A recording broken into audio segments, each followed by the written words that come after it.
У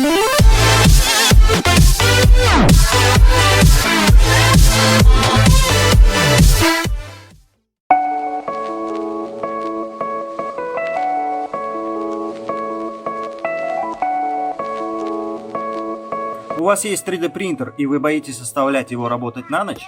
В этом видео мы рассмотрим небольшую систему, которая уведомит вас в случае пожара ночью. Нам нужно 3 компонента: VMSD1 Mini в качестве контроллера с Wi-Fi, датчик пламени, датчик температуры и влажности, ну и пищалка или пьезоизлучатель, как его принято называть. Система будет работать через приложение Blink и реагировать на пламя, если ваш принтер загорится, а также аномальное повышение температуры. Итак, поехали! Первый этап – проектирование. Я пользуюсь простым и понятным сервисом Tinkercad.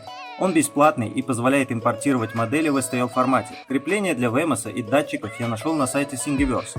Более того, сам корпус я тоже взял готовый, только пришлось его немного модифицировать, разрезав пополам, потом снова склеив, и некоторые дырки тоже пришлось закрыть.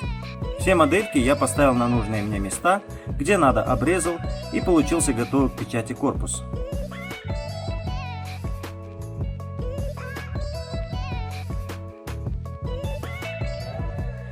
Второй этап – сборка прототипа. Пока принтер печатает наши детальки, самое время собрать прототип устройства. По традиции собрал схему на макетной плате, чтобы убедиться, что все работает правильно.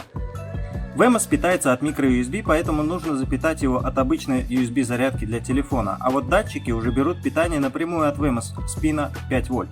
DHT11 подключаем к пину D5, датчик пламени я подключил к пину D6, а вот пищалку к пину D7. Стандартная функция Arduino Tone работает на VMS без проблем.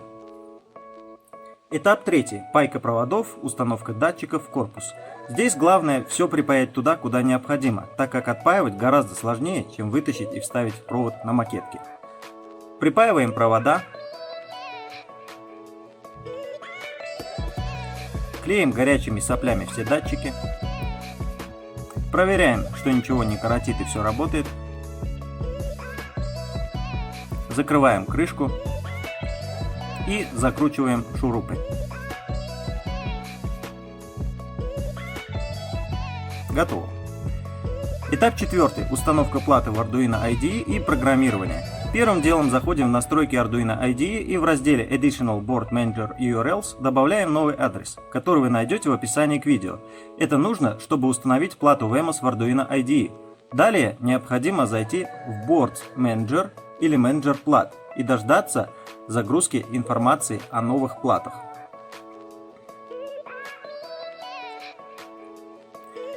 После этого при загрузке скетча нужно выбрать плату VMS D1R1 и доступный для подключения порт.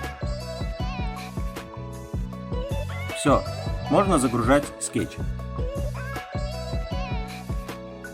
Загрузка обычно занимает дольше времени, чем на обычной Arduino. Устройство готово и исправно работает. На все ушло примерно часа 3-4, если не меньше. Теперь у нас есть хоть какая-то информация о работе принтера, и что немаловажно, есть уведомление о том, что что-то идет не так. Желаю вам безопасной печати.